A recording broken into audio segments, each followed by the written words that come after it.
Assalamualaikum warahmatullahi wabarakatuh. Alhamdulillahirabbil alamin wassalatu wassalamu ala asyrofil anbiya'i wal mursalin wa ala alihi wa sahbihi ajmain. Ibu bapak jemaah zuhur yang dimuliakan Allah, puji dan syukur kehadirat Allah Subhanahu wa taala dan salawat beriring salam buat junjungan kita Nabi besar Muhammad sallallahu alaihi wasallam senantiasa kita ulang selalu.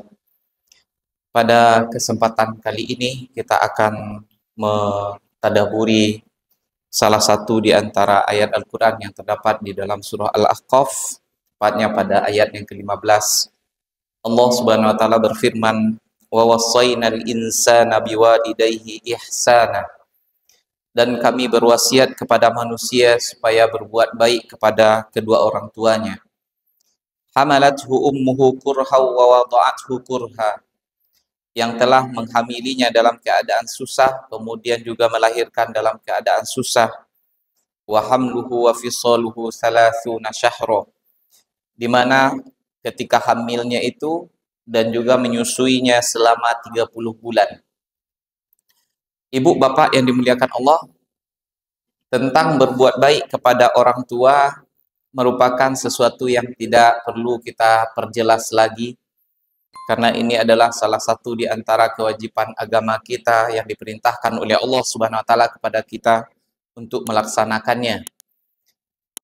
Dan walaupun kiranya tidak ada ayat Al-Qur'an yang memerintahkan seperti itu, secara fitrah manusia saja dia sudah akan paham bahwasanya wajib hukumnya untuk berbuat baik kepada orang tuanya. Tetapi di sini perlu kita ingatkan, jangan sampai tentang berbuat baik kepada orang tua ini kita justru melihatnya kepada bawah, bukan kepada yang atas. Maksudnya apa? Setiap kita adalah anak. Walaupun umurnya sudah 80 tahun, maka kita harus melihat ke atas. Walaupun orang tua kita tidak ada lagi, kita mempunyai kewajiban untuk berbakti kepadanya.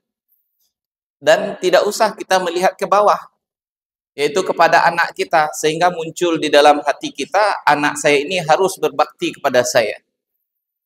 Dan akhirnya lahirlah orang-orang tua cengeng, di mana dia mewajibkan kepada anaknya untuk berbuat baik kepada dia. Sebenarnya itu adalah kewajiban yang sudah diketahui juga oleh anak, sehingga kadang-kadang hal ini berlebihan. Orang tua terlalu menuntut kepada anaknya untuk berbakti kepada dia karena dia tahu dalam ayat seperti itu. Padahal ini biarkan saja kepada anak kita untuk melakukannya, jangan kita yang menuntut, karena Allah Subhanahu wa taala sudah menuntutnya. Dan akan terbukti bagaimana pendidikan kita dulu ketika dia masih kecil atau masih muda. Di saat kita sudah tua, dia akan melaksanakan itu dengan baik. Tetapi kalau salah pendidikan kita dulu, atau ketika kita sudah tua kita tidak merasakan bahwasanya anak kita berbakti kepada kita, tidak usah kita menuntut terlalu banyak. Istighfar saja banyak-banyak kepada Allah, boleh jadi dulu ada pengasuhan kita yang tak benar. Ibu bapak yang dimuliakan Allah, jadi pengajian tentang birrul walidain, berbakti kepada orang tua itu seharusnya didengarkan oleh yang muda-muda, bukan yang tua-tua. Kenapa kita sebutkan hal ini? Banyak akhir-akhir ini orang-orang tua yang terlalu menuntut kepada anaknya untuk berbakti kepada dia.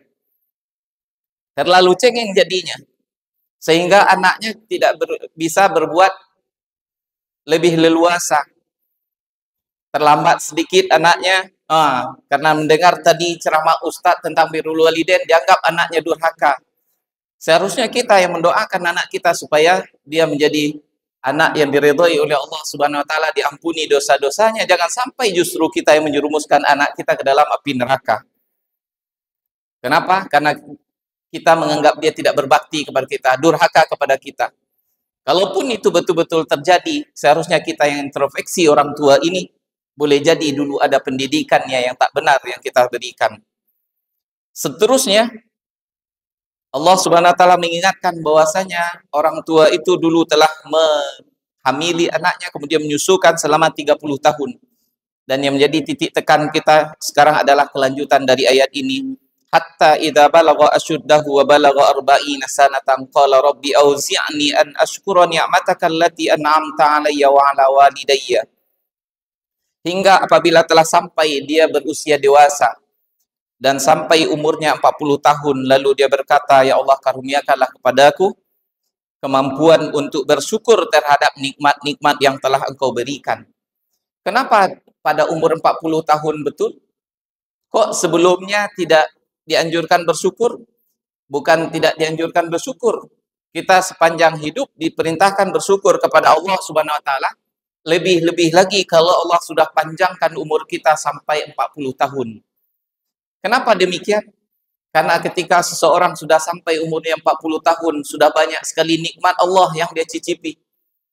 Masa muda, bagaikan seolah-olah dunia ini adalah milik dia. Sudah dia rasakan itu semuanya. Dan pada umur 40 tahun, mulai muncul kesadaran untuk kehidupan akhirat. Kalaulah mungkin dia dimatikan oleh Allah sebelum itu, dia mati dalam keadaan lalai, tidak ingat kepada akhirat, tidak tahu apa yang harus dia lakukan untuk diri dia sendiri demi kehidupan selanjutnya. Sebagaimana kita saksikan ibu bapak yang dimuliakan Allah, bahkan kita rasakan pada diri kita sendiri ketika umur 17 tahun, Masya Allah, luar biasa. Bagaikan kacang dia buih istilah orang awak. Onja ilikmu dia seolah-olah awak saya yang hidup di dunia surang. Kemudian apalagi tambah umur 20, 25 tahun. Kemudian setelah itu menikah. Belum datang kesadaran. Dikasih oleh Allah anak 1-2. Baru dirasakan beratnya kehidupan. Panjang umurnya sampai 40 tahun. Itu sudah waktu yang sangat berlebih sebenarnya diberikan oleh Allah. Untuk kita berfikir apa kehidupan ini sebenarnya. Dan kemana kita sesudah ini. Dan setelah orang sampai umur yang 40 tahun. Disitulah puncak nikmat Allah kepada dia, dan sesuatu yang sudah sampai pada puncaknya pasti akan mulai menurun kembali. Ibarat kita sudah sampai di puncak gunung, tidak ada lagi akan didaki, pasti akan turun. Demikianlah seseorang kalau sudah sampai umurnya 40 tahun. Uban mulai tumbuh di kepalanya, tulang sudah mulai keropos, kulit sudah mulai kendor, gigi satu persatu sudah mulai gugur. Dan ini semuanya adalah rahmat dari Allah Subhanahu wa taala.